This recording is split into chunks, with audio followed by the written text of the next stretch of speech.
नमस्कार, मैं Dharamveer Singh India and Indian news portal से आप सभी दर्शकों का हार्दिक स्वागत करता हूं।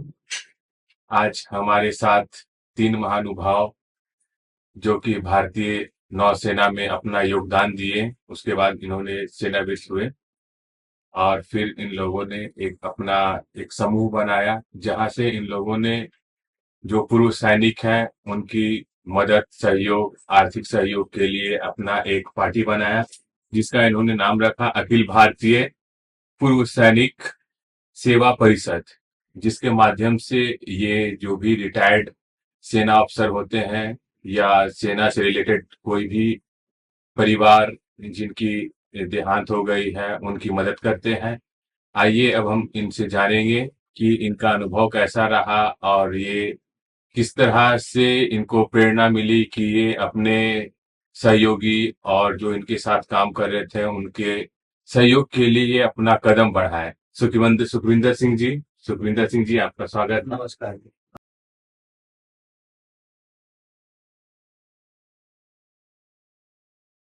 अब हम लोग सुखविंदर सिंह जी से बात करेंगे कि उनका यात्रा कैसा रहा भारतीय नौसेना के से जुड़ने के बाद और भारतीय नौसेना छोड़ने के बाद वो अपना जीवन में कैसा अनुभव कर रहे हैं। तो सबसे पहले सुखविंदर सिंह जी, मैं ये जानना चाहूंगा कि आपको क्या इंस्पायर्ड किया कि आप भारतीय नौसेना में ज्वाइन करने के लिए गए। नमस्कार। सर्वप्रथम आपके चैनल का बहुत बहुत धन्यवाद, आपने हमें इंटरव्यू के लायक समझा। और मुझे हमारे मामा जी से इंस्पायरेशन मिली, मैं उनसे इंस्पायर हुआ। और मैं यहाँ जमशेदपुर में हिंदी मीडियम स्कूल में पढ़ता था। और किस स्कूल में पढ़ते थे सर आप। मैं Sonari Kagal Nagar Mithila multipurpose higher secondary school. नाम ही इसका मतलब बहुत लंबा है और बहुत इंग्लिश वाला नाम लग रहा है। जी जी जी। तो वहाँ से मैट्रिक किया। जी। तो मैट्रिक करने के बाद वैसे तो मामा जी के यहाँ आना जाना लगा रहता था, मतलब गर्मी छुट्टियों में बॉम्बे उनके पास चला गया, कभी विशाखापट्टनम चला गया। तो उनके यहाँ जाकर रहने से उनके दोस्त का आना जाना और उनके खुद का यूनिफॉर्म में रहना देख के मुझे मतलब बहुत आकर्षित किया मुझे। जी। सफ़ेद यूनिफॉर्म, मामा जी नेवी में थे, वो अच्छे ओहदे पे थे, कमांडर रिटायर किए। जी। इनफैक्ट वो रिटायर नहीं किए, वो बेचारे एक्सपायर कर गए थे जी, किसी। वर्किंग पीरियड में। नहीं नहीं, वर्किंग पीरियड, हाँ वर्किंग पीरियड में। जी। वर्किंग पीरियड में तो उनके साथ मतलब मैं नेवी ज्वाइन करने से पहले बॉम्बे के नेवी नगर के सिनेमा हॉल या हॉस्पिटल में या कैंटीन में आना जाना मेरा लगभग सब कुछ हो चुका था कई मतलब बार। आपका ज्वाइन करने से पहले ही आपका आर्मी से मतलब हाँ नेवी हाँ से जुड़े हुए थे आप। हाँ, नेवी के बारे काफी कुछ मुझे पता चल गया था। जी। तो फिर एक समय ऐसा आया कि मैं मैट्रिक का एग्जाम देने के बाद मैं और मेरी माँ मामा जी के पास हम लोग गए विशाखापट्टनम ऐसे ही घूमने, मतलब रिजल्ट निकलने में, पटना बोर्ड था उस समय जी। में, जी, बिहार बोर्ड। बिहार बोर्ड। तो उस समय मतलब छूट 2 महीने लगते थे रिजल्ट निकलने को, कैसे घूमने चले गए। तो मामा जी बोले ज्वाइन करना है, मैंने एक ही बार में हाँ बोल दिया। हाँ। तो बोले ठीक है, तैयारी कर लो। और उस समय हमारे लिए दिक्कत क्या थी कि मतलब हिंदी मीडियम स्कूल्स में ना इंग्लिश को उतना ज्यादा महत्व हाँ, नहीं वो जो पीरियड था, दौर चल रहा था जो चल बिहार रहा था। सरकार का, हाँ हाँ तो उस हाँ, समय इंग्लिश को मतलब तवज्जो नहीं दिया तवज्जो जाता नहीं था, वो दिया गया। एडिशनल सब्जेक्ट रहता था, उसमें हाँ मार्क्स भी ऐड नहीं होता हाँ था। हाँ हाँ। तो उसके बाद मतलब मुझे एंट्रेंस टेस्ट में थोड़ी सी दिक्कत आई, जब मामा जी मुझे मतलब पुराने क्वेश्चन पेपर लाइब्रेरी से ला के देने लगे कि ये जी, सब इस तरह के क्वेश्चन प्रिपरेशन के लिए। प्रिपरेशन के लिए। जी। तब मुझे थोड़ा साइंस जो हम लोग न्यूटन्स लॉ फिजिक्स में पढ़े हैं हिंदी मीडियम में, तब इंग्लिश में पढ़ने के लिए उसको वर्ड बाय वर्ड, है ना। तो वहाँ सर तो हिंदी और इंग्लिश दोनों का ऑप्शन रहता है ना। नहीं नहीं नहीं। नहीं नहीं जी। नहीं, नेवी में नहीं था। नेवी ओ, में ये चीज नहीं था, नेवी में खाली इंग्लिश में। तो पूरे क्वेश्चन मैथ्स भी वही है जो हम लोग हिंदी मीडियम में पढ़े, सब कुछ वो है, खाली वहाँ इंग्लिश में है, लैंग्वेज इंग्लिश है। लैंग्वेज इंग्लिश है। तो वो करने के लिए मुझे कुछ समय लगा। तो हालांकि वो रिक्रूटमेंट में समय था, 4-6 महीने बाकी थे, तो मामा जी ने मुझे खुद भी, वो इलेक्ट्रिकल इंजीनियर थे, तो जी। उन्होंने घर में बैठ के खूब पढ़ाया मुझे। तो बस जब टेस्ट वगैरह हुआ तो मैं अच्छे नंबर से क्लियर कर गया। जी। तो हमारे समय में मतलब वो जैसे एग्जाम पास करते थे, जी। मैं बहुत पुराना हूँ, 77 में ज्वाइन की थी नेवी। इनफैक्ट 76 में दिसंबर में मेरा रिक्रूटमेंट वगैरह हुआ है, जी, और 1 जनवरी 77 में हमें गोवा भेज दिया गया था बॉम्बे से ट्रेनिंग के लिए।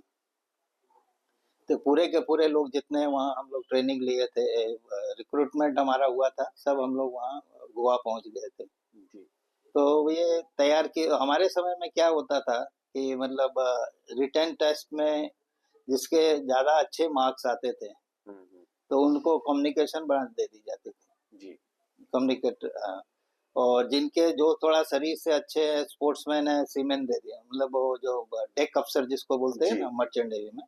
तो इस तरह मतलब डिवाइड करके ही भेजते थे। मतलब अपना टैलेंट देख के वहाँ उसको डिवाइड कर दिया जाता था हाँ, कि टैलेंट देख के डिवाइड करें। फिर उसके बाद बेसिक ट्रेनिंग हमारी शुरू होती थी।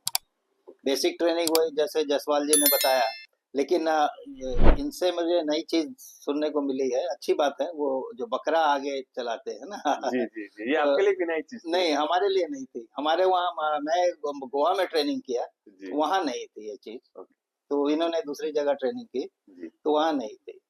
तो फिर वहाँ पर मतलब बेसिक एंड डिविजनल ट्रेनिंग होती है। जी, तो उसमें मतलब वो पर्सनालिटी डेवलपमेंट और जनरल नॉलेज, थोड़ा नेवी के बारे में, जी, और थोड़ा सा हर किसी का मतलब मैथ्स का स्टैंडर्ड, साइंस का स्टैंडर्ड अप करते हैं, मतलब। और भारत का ज्योग्राफी के बारे हाँ, में? भारत का ज्योग्राफी के बारे में सब बता। तो वो 6 महीने की ट्रेनिंग रही गोवा में। जी, तो वही बस जिस तरह जसवाल जी ने बताया कि सवेरे 6 बजे उठ जाना, पीटी जाना, फिर उसके बाद पीटी से आके नहा धो के आधा घंटा 45 मिनट समय मिलते हैं, उसमें नहा धो के ब्रेकफास्ट करके तैयार होके 8 बजे परेड ग्राउंड में पहुंच जाना। जी, फिर वहां से दिनचर्या शुरू, परेड 10 बजे तक, परेड करीब 2 घंटा। तो 10 बजे से फिर क्लासरूम में। जी, तो क्लासरूम का अनुभव ऐसा होता था कि एक तो सवेरे 6 बजे के नाम पे बंदा 5:30 बजे ही उठ के बैठ जाता है। उसके बाद परेड में इतनी थकान होती थी कि क्लासरूम में नींद आने लगती थी। जी। तो हाँ, मतलब पंखा कि के स्कूल नीचे। का याद आ जाता था। हाँ, स्कूल का याद आ जाता था, जी, है ना, स्कूल की याद आ जाती। हाँ जी, हाँ जी। फिर वहां से हम लोग करीब 6 महीने का था। तो जैसे कि मेरा 6 महीने जैसे पूरे हुए, तो जो जो लगभग हर कोई पास कर लेता है। वो एक आध होगा जो मतलब जानबूझ के नहीं आगे फौज में रहना चाहता, फेल हो जाएगा, तो तो फेल होने के बाद फिर क्या होता प्रोसेस? उसको एक्चुअली रीबैच किया जाता है। हाँ, मतलब गवर्नमेंट छोड़ती नहीं है। जी, ये बंदे की गलती है कि अगर आपको मतलब आप मतलब उसको इतना पॉपुलेशन से पिक करके लाया गया हाँ, है तो हाँ, मतलब हाँ, चाहती है कि नहीं वो आगे जुड़े रहे जुड़े हमारे रहे। साथ। तो अगर आप इसीलिए हर बंदा ना, ज्यादातर 99.9% सब ना मतलब पहले बार में ही क्लियर कर लेते हैं। और जो वहाँ टॉपर होते हैं उनको क्या कुछ विशेष कुछ अवार्ड दिया हाँ, जाता है या अवार्ड कुछ? दिया जाता है, अवार्ड जी, दिया जाता है उनको भी, परेड में खासकर। जी, परेड में, परेड के लिए पूरे सम्मान के साथ। उसके बाद जब हमारा गोवा का ट्रेनिंग पूरा हो गया, बेसिक एंड डिविजनल कोर्स, तो वो तो तब 6 महीने का पीरियड होगा आपका? 6 महीने का जी, पीरियड। उसके बाद? उसके बाद फिर मुझे कोचीन भेज दिया गया। मतलब उस गोवा में जितने वहां से फिर डिवाइड हो जाता है। जैसे मैं मतलब कम्युनिकेशन से था, जी, तो मुझे कोचीन भेज दिया गया। कम्युनिकेशन डिपार्टमेंट वाले कोचीन जाते हैं, जी, और सीमेंट डिपार्टमेंट ले वहीं वेंदुर्ती चले जाते हैं। और बाकी जो स्टोर के हैं, जैसे जसवाल जी, जी, राइटर हैं जैसे वरुण जी, ये हमला बॉम्बे आ जाते हैं। इस तरह मतलब हिंदुस्तान के अलग अलग जगह चले जी, जाते हैं। और वेंदुर्ती मतलब आईएनएस वेंदुर्ती कोचीन में है, जी, जहाँ मेरी फिर पोस्टिंग हुई। प्रोफेशनल, हाँ, प्रोफेशनल ओके, ट्रेनिंग शुरू हुई। जी, जी, तो वो स्कूल एशिया में बहुत बड़ा स्कूल, मतलब बहुत नामी है फौज के लिए। जी। तो पूरा एशिया में? हाँ, पूरा एशिया में। जी, इवन बाहरों से लोग, नाइजीरिया से वगैरह से लोग आते हैं वहाँ ट्रेनिंग लेने। हाँ, तो उनकी गवर्नमेंट काफी खर्चा करती है, पूरा उनका मतलब यहाँ आके पढ़ने का, खाने का खर्चा उठाती है। और लोग मॉरिशस से आते हैं लोग, है ना, जी, ऐसे आके उनकी नेवी वाले ट्रेनिंग होके जाते हैं। तो ये ट्रेनिंग करीब 9 महीने की थी। अच्छा, ये सबका अलग अलग है, मतलब कुछ डिपार्टमेंट के 8 महीने, कुछ 7 महीने, ऐसा हमारे इसमें 9 महीने। जी। मतलब तो कम्युनिकेशन वाले के लिए 9 महीने? 9 महीने। जी, हाँ, तो कम्युनिकेशन में फिर उसके बाद जब ये 9 महीने की ट्रेनिंग शुरू खत्म हो जाती है, तो फिर वहां से ट्रांसफर एज ए आपको एक पक्का कंफर्म सेलर बना देते हैं। तो सेलर नाविक बन गए, तो आपको किसी शिप में जाना है, अगर जैसे मैं कम्युनिकेशन से हूँ शिप में या कम्युनिकेशन सेंटर में, जैसे इन्होंने बताया ना बेस में आईएनएस सरकार, ऐसे ही जगह जगह बेस में कुछ लोग जाते हैं, कुछ शिप में जाते हैं। तो मुझे मेरी ट्रांसफर शिप में आई थी, और पहला शिप मुझे मिला था आईएनएस ब्रह्मपुत्र। नदी के नाम पे। हाँ, नदी के नाम पे, नदियों के नाम पे है, भगवान के नाम पे भी है, आपको बताया जी। गया है ना, सब ऐसा है ना। मतलब भारत की सभ्यता संस्कृति हाँ, को लेके हाँ, सबको हाँ, उससे जोड़ा गया है, हाँ, मतलब रिलेट किया गया है कि हाँ जी, किसका हम लोग रक्षा कर रहे हैं। कर रहे हैं, हाँ जी। तो फिर मैंने ब्रह्मपुत्रा ज्वाइन कर लिया। तो ज्वाइन करते ही मुझे जिस दिन पता चला कि मैं शिप में पहुंचा हूँ, तो सब बोलने लगे जितने सीनियर्स थे, अपना सामान रख लो, लगेज। माइक कौन है ना सर का? अपना लगेज रख लो अपने मेस में जाके, और ड्रेस चेंज करके यूनिफॉर्म पहन के ऊपर आ जाओ, शिप तैयारी कर रहा है विदेश जाने की। ठीक है, मतलब जैसे इंटर किए और आपको विदेश जाने का। हाँ, दोपहर को 12 बजे इंटर किए, शाम को 4 बजे विदेश रवाना, मॉरिशस। मतलब जैसे आप इंटर किए आपका सपना सच होना स्टार्ट अब हो मेरा गया। सपना सच होना स्टार्ट हो गया। जो मैं मतलब पहले देखा था, join the navy see the world, तो वो सपना सच होने लगा। तो मैं वैसा ही, जब मेरे को ये लोग मजाक करने लगे, बोलते क्या, मेरा एक नाम रख दिया था ना, nickname. Cruise boy, cruise boy. जी। क्रूज मतलब विदेश जाने को क्रूज बोलते हैं, क्रूज जी, बॉय। हाँ, तो मैं बोला अभी join the navy see the world को थोड़ा सा बदल के देखो। मतलब जब घूम फिर के आया ना मैं, तो देखा कि पासपोर्ट भी नहीं बना हम लोग का, मतलब बिना पासपोर्ट के जाते हैं। अच्छा।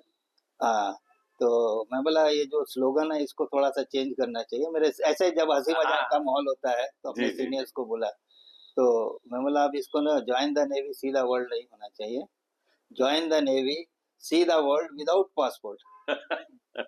ठीक है, अभी आप किसी को भी विदेश जाना है, विदाउट पासपोर्ट तो पॉसिबल नहीं जाएगा, लेकिन हम शिप से जाते हैं ना, तो हमें पासपोर्ट की जरूरत नहीं है। तो हम, हाँ ये है कि विदेश में हम जहाँ जाएंगे, शिप से बाहर निकल के विदेश में घूमे, तो हमें यूनिफॉर्म में जाना होगा। जी, मतलब अपना आई कार्ड के साथ। हाँ, अपना आई कार्ड के साथ, प्रॉपर ड्रेस में और आई कार्ड के साथ। आई कार्ड, आपका आई कार्ड ही आपका पासपोर्ट है। हाँ, मेरा आई कार्ड मेरा पासपोर्ट है, मेरा आई कार्ड मेरा पासपोर्ट है। जी। तो और मतलब वहाँ जब जाते हैं तो हम लोग कुछ सामान वगैरह खरीदते हैं विदेश से। अब जो गए तो बहुत सारे लोग घर वाले अरमान लगा लेते हैं कि गया है तो क्या लाएगा, कुछ लेके आएगा। तो उसमें हमारी ना एक लिमिट होती है, उस लिमिट के अंदर ही हम ला सकते हैं, और वो लिमिट हमें अलाउंस के रूप में दी जाती है। वो जो खर्चा होता है तो आप लोग अपना घर मतलब पॉकेट खर्चा करते हैं, या कि जो शिप से ही प्रोवाइड किया जाता है कि आपको इतना नहीं, लिमिट कुछ मनी है जो हमको शिप से दी जाती है। ओके। मतलब क्रूज अलाउंस के तौर पे। वो जो करेंसी का, तो उस कंट्री का करेंसी होता है कि इंडियन करेंसी? वो उस कंट्री का होता है, लेकिन अब हम लोग क्या है ना, जब वहां पहुंच गए, मान लें नेवी ने मुझे 100 रुपया दिया, ठीक है, 100 रुपए की फॉरेन करेंसी दी। अब मैं कुछ सामान खरीद रहा हूँ, 150 रुपए का आ रहा है, तो मैं अपने पर्सनल पैसे लेके वहां जाके ना, वहां पता करूंगा बाहर कंट्री में यहाँ मनी एक्सचेंज कहाँ होता है। तो ये तो मतलब पोस्ट वाइज सबको पैसा दिया डिस्ट्रीब्यूट किया जाता होगा। हाँ हाँ, पोस्ट वाइज दिया जाता है। अरे डिस्ट्रीब्यूट कौन करते हैं, ये किस रैंक के आदमी? हमारे शिप के, देखिए उस समय तो हमें उतना नहीं पता चला, क्योंकि हमारे शिप के कमांडिंग अफसर के नाम पर ही आता है जो आता है। अच्छा, तो कमांडिंग ऑफिसर ही मेन होते हैं। हाँ, मेन होते हैं, लेकिन उससे नीचे जो एग्जीक्यूटिव अफसर या उससे नीचे अफसर, वो लोग फिर डिस्ट्रीब्यूट कर देते हैं। हाँ हाँ, भारत सरकार देती है, तो उससे नीचे के रैंक के अफसर फिर हम लोग को दे देते हैं। हाँ हाँ, और हाँ जी, विदेश में जाके तो मतलब एक सेलर नाविक के लिए बोला गया है, sailors life new port new wife. जी, ठीक है जी। तो अच्छा, तो है ना, मतलब गर्लफ्रेंड वगैरह भी आप बना सकते हैं जी। तो ऐसा अगर कोई केस हो जाता है किसी का, हाँ, तो वो उस सेलर को वहां रुक के शादी करने का समय देती है गवर्नमेंट। अच्छा, शिप का कमांडिंग अफसर, मान लीजिएगा शिप को वापस जाना है, हाँ तो कोई बात नहीं, उसको छोड़ देगा वहाँ, तुम रहो, अच्छा। अपना मैरिज कर लो। और अच्छा, इसीलिए मतलब बहुत सारे लोग जाते थे तो कि शादी करके अपना हाँ हाँ, एक नया लाइफ स्टार्ट कर लेते नहीं हैं। नहीं, मतलब ये नहीं कि वहाँ उसको वो हमेशा के लिए छोड़ देंगे। फिर हाँ। आएगा, फिर 1 महीने बाद तुमको जाओ, 1 महीने वाइफ में। को लेके आइए। हाँ, वो लेके आइए, लेके आइए। तो हाँ हाँ जी। तो हमारे समय में तो वैसे शिफ्ट वगैरह में मैं बहुत बार देखा, फिल्मी हस्तियां बहुत आती थी उस समय। मुमताज जी, नेवी और के शिप में ही। हाँ, नेवी के शिपों में, मतलब जब शिप किनारे खड़े रहते हैं ना, हम्म, हम्म। तो और भी मतलब बहुत सारे कलाकार आते हैं शिप में। तो वो मतलब आप लोग को इंस्पायर्ड करने के लिए आते हैं कि वो लोग अपना बस घूमने आते हैं? नहीं, हम लोग को इंस्पायर करने के लिए आते जी। हैं। हाँ, बहुत आते हैं मतलब सब अपना और योगदान देते हैं। योगदान देते हैं। तो उनको पता चल जाता है जबकि नेवी के शिप में कुछ बड़ा फंक्शन होने वाला है, या तो वो लोग खुद बोलते हैं या या वो तो इनवाइट किया जाता है। इनवाइट किया जाता है। इनवाइट जी। किया जाता है। तो ऐसा बहुत बार होता है। जी। और उस जमाने में मतलब बॉम्बे के नेवी नगर में एक ऐसा भी समय आया था कि बॉम्बे के नेवी नगर में एक हिंदी फिल्म सोना चांदी की शूटिंग हुई थी। फिरोज खान, अच्छा। प्रवीण बॉबी, रंजीत, वो सब हाँ। उसके कलाकार थे। और वो शूटिंग 1 हफ्ता चली। मैंने पूरे 1 हफ्ता सुबह से शाम तक वो स्विमिंग पूल में बैठ के देखी वो शूटिंग। शूटिंग में क्या है कि उन्होंने ना मतलब सोना चांदी लेने वो सोना चांदी समुद्र से निकाल रहे हैं, अच्छा। और स्विमिंग पूल को कैनवस की चादर होती है ना, जी, जी, जी। कैनवस पे ड्रॉ कर दिया नीचे, जैसे समुद्र में सीन होता है हाँ, ना, हाँ, हाँ, पूरा और वैसे उसको कर पानी दिए। के नीचे बिछा दिया। अब उसके ऊपर वो लोग अपना एक्टिंग कर रहे तो हैं। वहाँ स्विमिंग पूल का एरिया भी तो बहुत काफी बड़ा हाँ, होगा? स्विमिंग पूल का एरिया काफी बड़ा है। नेवी नगर का स्विमिंग पूल बहुत अच्छा है। जी। बहुत बढ़िया है, बहुत। हाँ जी। जी। हाँ जी, जी, जी। हाँ हाँ, तो हाँ, फ़ोटो सब भेजिएगा तो हाँ उसको हाँ हम लोग डालेंगे। जी जी ठीक है, जो फ़ोटो आपको मिल जाए आसानी हाँ से, तो सब जी। फ़ोटो भेजिएगा तो हम लोग एडिट करेंगे ना तो वो सब डालेंगे आपके साथ फ़ोटो का, हम्म। तो ज़्यादा अच्छा लगेगा। तो हाँ।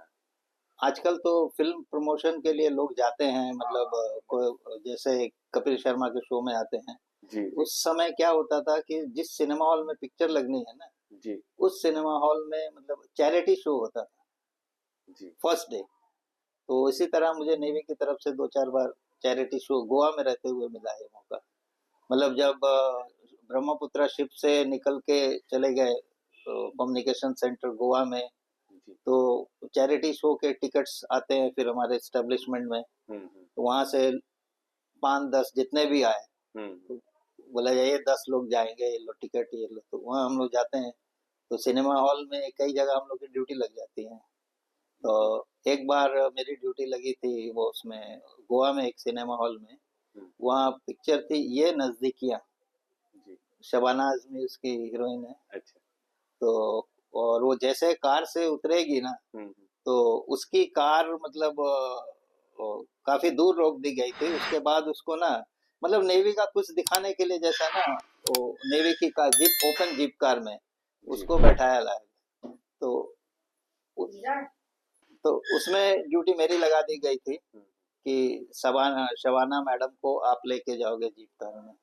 अपनी कार से जैसे उतरेगी, मतलब उसको एक एहसास दिलाना था कि ओपन जीप में कैसे खड़े होके जाते हैं, एक ना ऐसा ऊंचा जी, सा जी, हैंडल जी, जैसा हैंडल बना से है। पकड़ने के लिए और रहता है। वो उसको मेरे को ड्यूटी दे दी गई थी कि आप उसको उस कार जीप कार में बैठा के सिनेमा हॉल के गेट तक, दरवाजे तक लाओगे। गेट तो सिनेमा हॉल के खोल दिए थे एकदम अंदर तक ना। जी, तो इसी तरह उसके और कलाकार थे, दूसरे साथियों की ड्यूटी लगी थी। जी। करीब 6-7 कलाकार आए थे, तो अच्छा। उनके साथ बैठ के फ्रंट रो में हुँ, हुँ। आपने मूवी देखा। मूवी देखा, मतलब हाँ सर, अपना कुछ अनुभव बताइए कि आप भारतीय नौसेना में रहते हुए कोई वार को एग्जीक्यूट किए और उसमें अपना योगदान दिए, जी जी। लिट्टे में जो आपने अपना योगदान दिया। हाँ हाँ हाँ। तो वो सन 1987 में जी। ये इधर श्रीलंका के में जी। पीस कीपिंग फोर्स भेजी गई थी। जी। तो मैं पीस कीपिंग फोर्स का हिस्सा तो नहीं था, लेकिन एक शिप, वो जो छोटी शिप होती है उसमें 25-30 लोग होते हैं। जी। उसका नाम INSDB T-55। जी। ठीक है, Indian naval seaward defence board. Okay. तो वो उसका काम है अपना एरिया प्रोटेक्ट करना, जी, जो हमारे ये बॉर्डर लाइन को, जी। पानी में बॉर्डर लाइन को हाँ। प्रोटेक्ट करना। तो उसके दौरान क्या एक बार ऐसा हुआ कि जुलाई का महीना था, समुद्र बहुत रफ था, रफ सी जी। जिसको बोलते हैं ना, हिचकोले का था। हाँ। तो उसमें एक हमारी पेट्रोलिंग हो रही थी।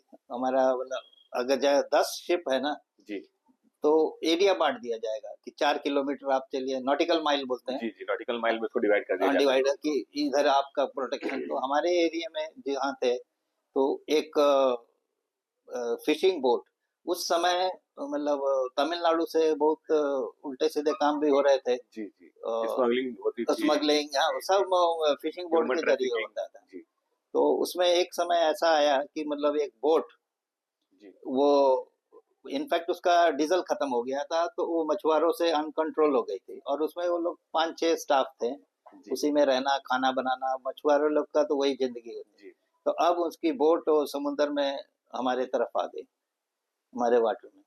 तो अब उसको पहले तो उसको पूछा गया, तो फिर वो बोला नहीं नहीं, मतलब तमिल में ही बोला वो, तो कोई तो आप लोग बात कम्युनिकेट कैसे करते होंगे वहाँ से, स्पीकर से? हाँ, स्पीकर से, जी, स्पीकर, लाउड स्पीकर से, अच्छा, और लाउड स्पीकर से, और उसके पास भी लाउड स्पीकर होता है। ओके, तो अगर बड़े शिप हो तो वो दिक्कत नहीं, उनके सबके पास वॉकी टॉकी होता है। ओके। तो उसमें इंटरनेशनल चैनल 16 होता है। अच्छा, तो उस चैनल पे हर मतलब दुनिया का शिप उसमें बात करेगा, कर सकता है, इतना है। जी, और लेकिन अगर हम लोग बात करेंगे, तो जैसे आप दूसरे शिप में, मैं इसमें, कोई बाहरी बंदा सुन ना ले, हम लोग हाँ, कोडेड लैंग्वेज में बात करेंगे, ओके।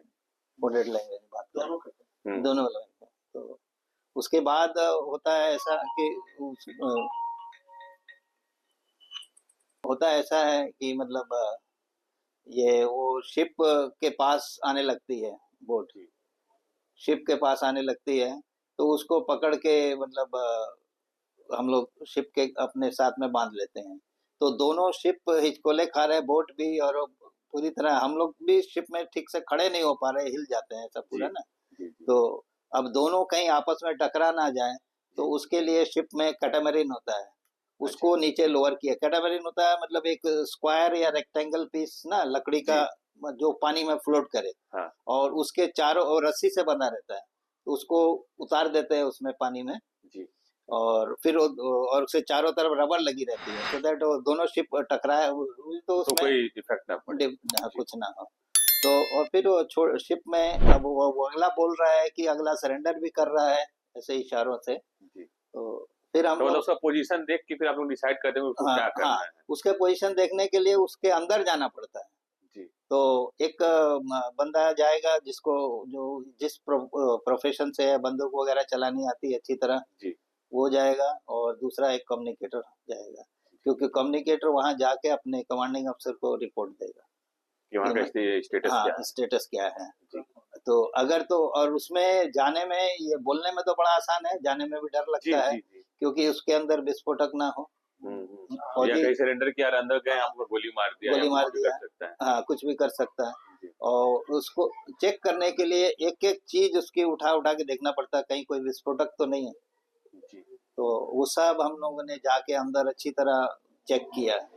तो हाँ जी, तो जैसे मतलब मेरे को अपने कमांडिंग अफसर को बोलना है कि नथिंग फाउंड। ओके, हाँ, उसको मतलब जब मेरे को कुछ नहीं मिला तो बता दिया मैंने, नथिंग फाउंड सर। तो नथिंग फाउंड मतलब उस दिन का एक कोड वर्ड रहेगा। अच्छा। हाँ, ऐसा मेरे को सीधा आपको नहीं बोल देना, अल्फा जुलू, हुँ, ए जेड मतलब उसका सामने मीनिंग लिखा रहेगा बुक में कि नथिंग फाउंड। अच्छा। ठीक है, अल्फा ज़ूलो। हाँ, मतलब अल्फा, अल्फा जेड, ए अच्छा, जेड, जी, या नहीं तो अल्फा अल्फा भी होगा। वो कोड वर्ड ऐसा दिया है, मेरे को आपको बताना नहीं चाहिए, जी, मतलब वो कोड वर्ड होता अच्छा। है ना, मतलब मैं आपको क्या बोल रहा हूँ ये नहीं समझ पाए। ठीक है। तो जैसे मान लीजिए कि जो कोड वर्ड आप बात कर रहे हैं, तो हाँ, वो लोग भी तो ट्रेनिंग लेता होगा उस कोड वर्ड का? कौन लोग? जैसे मान लीजिए कि आपके सेना में जो भी लोग नहीं, हैं। वो भारत के लिए अलग है, हर कंट्री का अलग अलग, अच्छा, अलग अलग है। तो हमारा जो है, और वो बुक्स ना, मतलब जो कोड बनता मतलब है आपका ना, सीक्रेट बुक है वो? हाँ, सीक्रेट बुक है। जी, और वो बुक सब जैसे पता चले कि हमारा सिक्रेसी कुछ पता लीक चल हो गया ली, तुरंत वो बुक्स को डिस्ट्रॉय करके नया कोड शुरू नया। और ये नहीं कि आज जो कोड बना दिया वो चलेगा पूरा सालों भर, नहीं नहीं नहीं, कभी भी चेंज हो सकता है। डेली चेंज होता है, अच्छा, डेली चेंज होता है, डेली कभी भी नहीं, डेली चेंज होता है।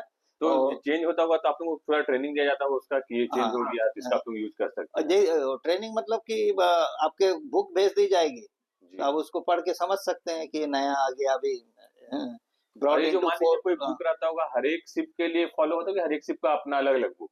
नहीं नहीं, हर एक शिप के लिए एक, पूरा इंडियन नेवी में एक बुक, ओके।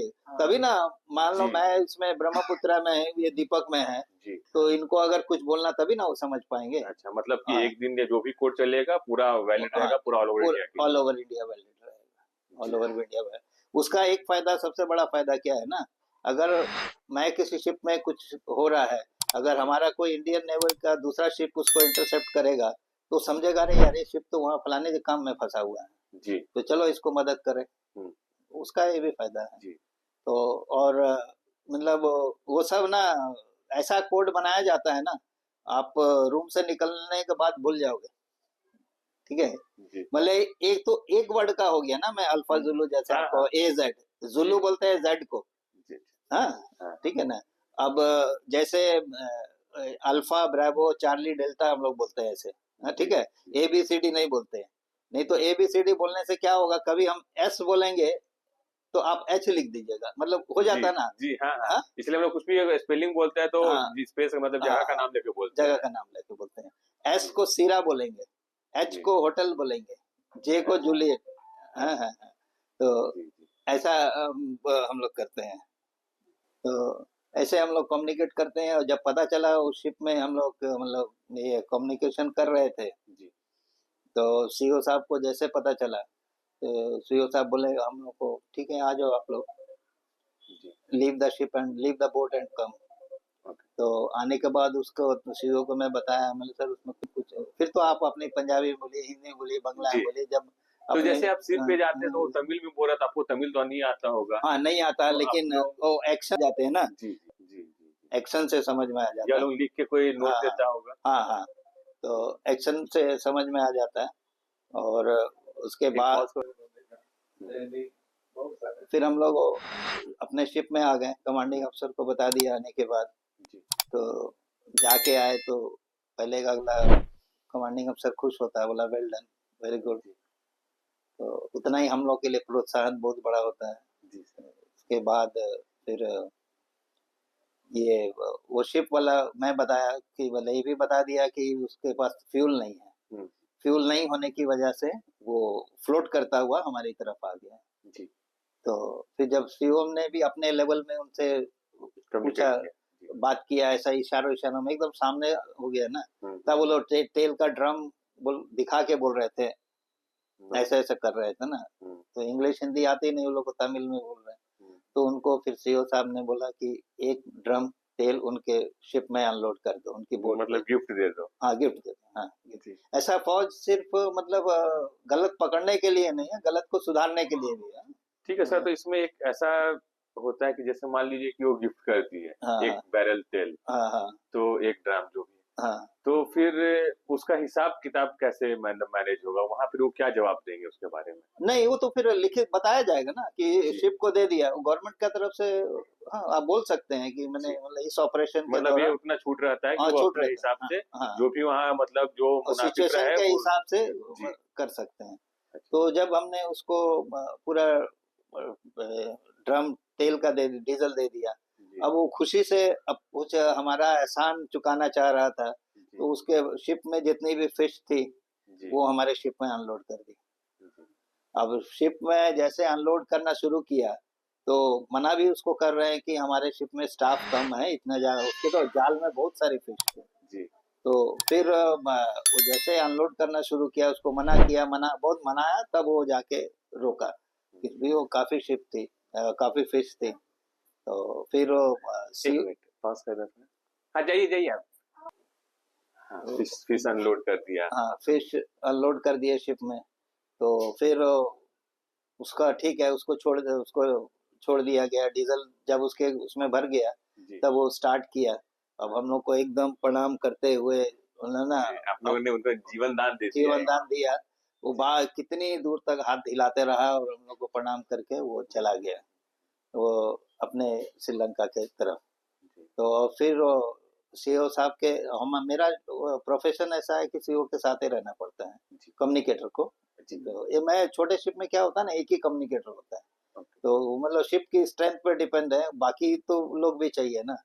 तो फिर सीईओ मेरे को बोला क्या करना अब इसका, बोला सर लोगों को खिला देते हैं फ्राई करा के, अब क्या करना है, रात को डिनर नहीं बनेगा अगर ज्यादा खा लिए। तो उसका फिर एक बंगाली दादा था, वो कुक था जी। मेरा, घोष इसको फ्राई करते जा, और तुम प्लेट मत ढूंढो, प्लेट कहाँ है, वो जो बड़े वाले पतीले का जो ढक्कन है ना, जी। उसमें रख के तुम बाहर किचन से बाहर कर दो, हाँ। लोग अपने लेंगे प्लेट में अपने खाएंगे, मतलब ओपन कर दो सर। तो खाना शुरू हुआ। फिश मेरा वो अनुभव बताता है कि अगर फिश आप जरूरत से ज्यादा खा लेंगे जी। तो आपको चक्कर आना है, ठीक है, चक्कर आएगा या वोमिटिंग भी किसी किसी को हो जाती है। तो उस रात फिश खाने के बाद मेरे साथ तो ऐसा हुआ कि मेरी ड्यूटी नहीं थी, मैं तो सो गया, लेकिन बंक में लेटे लेटे, उसको हम लोग बंक बोलते हैं, जैसे रेलवे में जी। बर्थ होती है ना, ऐसा। जी, जी, जी। वहाँ बंक बोला जाता है उसको। हाँ, बंक बोला जाता है। तो बंक पे लेटे लेटे मुझे मतलब चक्कर तो आया, लेकिन नींद आ गई, थकावट था तो पता नहीं चला। और जो बेचारे रात को ड्यूटी के सुबह बोल रहे थे, भाई आपको कुछ मतलब फील नहीं सबको हुआ? सेम ही अनुभव हुआ। सेम अनुभव हुआ।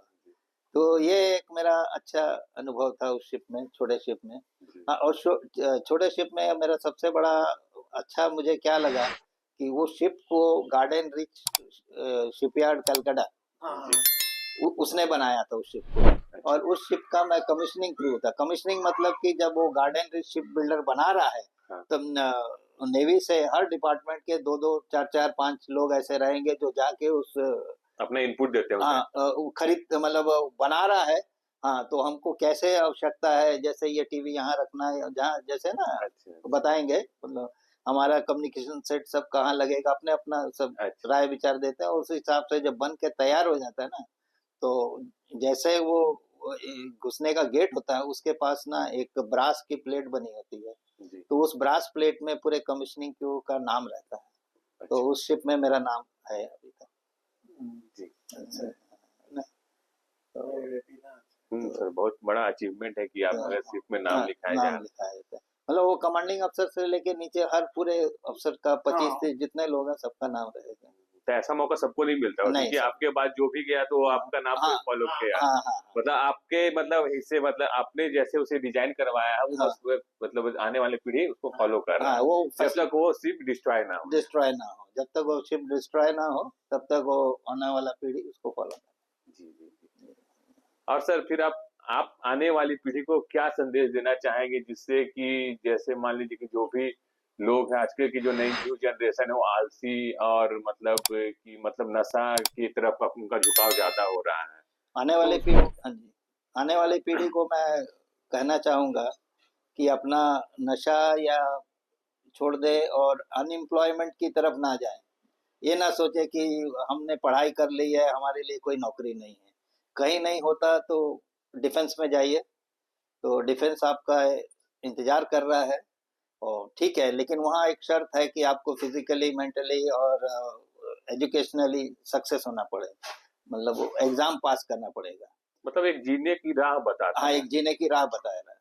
और सिविल में जैसे लोग सोचते हैं कि मतलब लाइफ सेफ है, डिफेंस में भी लाइफ सेफ है, और अगर लाइफ सेफ नहीं है तो सिविल में भी लाइफ सेफ नहीं है। सिविल में भी एक्सीडेंट होते हैं, ड्यूटी जाते जाते रास्ते में बंदे एक्सीडेंट हो जाता है, तो इस तरह मतलब सबसे ज्यादा हाँ, मतलब तो प्रॉब्लम है नशा से। नशा से यंग जनरेशन हाँ, सब तो दिमाग काम करना बंद कर दे रहा है हाँ, नशा करते नशा, एक तो नशा से छूटेगा, एक पैसा मिलेगा, परिवार चलेगा, लाइफ स्टाइल सुधरेगा। हाँ। और अगर आज की जनरेशन को ये बताना चाहूंगा कि अगर आप सोचते हैं कि फौज सिर्फ लड़ाई के लिए है, तो ये बात गलत है, सिर्फ लड़ाई के लिए नहीं है। फौज सिविल लाइफ में भी बहुत सारे काम करती है, जी। ठीक है। जैसे पहले फौज में बोला जाता था कि फौज में सिविल में आप कंप्यूटर में काम करते हैं, अब अभी डिफेंस में भी आपको कंप्यूटर में काम करना है। जी, जैसा कि सर हाँ। बता रहे थे कि एक वॉर जोन होता है और एक होता है पीस जोन। पीस जोन, हाँ हाँ तो उसमें आप पीस जोन में भी जा सकते हैं। हाँ, इसमें पीस जोन में भी जा सकते हैं, वॉर जोन में भी जा सकते हैं। और वॉर जोन में तो मुझे पीस जोन से ज्यादा नेवी में मजा आता है, क्योंकि आपको 3 महीने के लिए अगर बॉम्बे से, मेरा परिवार बॉम्बे में रह जाएगा, जी। घर मिल जाएगा नेवी से, हाँ। परिवार बच्चे उनका स्कूलिंग चलता रहेगा, उसकी देखभाल करने के लिए वहाँ आदमी है। तो अगर हमारी पत्नी को हॉस्पिटल जाना है लेके जाएंगे, तो स्कूलिंग अच्छा। जाना, बच्चों को स्कूल लाना छोड़ना सब करेंगे। और मुझे शिप में 3 महीना रहते हुए पता नहीं चलेगा कि सुबह से शाम तक इतना बिजी लाइफ है शिप में है कि आपको पता ही नहीं चलेगा कि आप मतलब कष्टदायक जगह में है या मतलब वार जोन में है या पीस जोन। जब आपका काम खत्म होता है शाम को 4 बजते शिप के अपर डेक में वॉलीबॉल खेलिए। अच्छा। हैं? और तो अभी आप बोलेंगे चलते शिप में वॉलीबॉल कैसे, समुद्र में नहीं बॉल चला जी, जाएगा। जी। तो बॉल में ना ऐसे रस्सी बांधी रहती है। तो बॉल में रस्सी बांधी रहती हाँ है। हाँ हाँ तो साइड से जो जाली लगे रहता है वो रहता है कि अच्छा है, जाली भी है, लेकिन फिर भी वो बाहर ना जाए, तो तरीका है। जी। और मूवीज वगैरह चलते रहती है। पहले तो हमारे समय में तो क्या होता था ना, अपर डेक में आके वहाँ पर्दा लगता था, प्रोजेक्टर से देखते थे। अभी तो मेस में जहाँ भी है टीवी लगे हैं, तो उससे मतलब एंटरटेनमेंट के लिए कोई वहाँ मतलब सुविधा नहीं है, पूरा सब कुछ ऑप्शन है वहाँ। पूरा ऑप्शन है। आज के जमाने में अगर इंसान को किसी को खाने पीने के लिए ठीक ठाक मिल जाए, तो उससे बड़ी कोई चीज सही बात। यही आज की जनरेशन को कहूंगा कि नशा छोड़ो, और कहीं नौकरी नहीं मिलती है डिफेंस ज्वाइन करो। धन्यवाद सर। Thank you sir.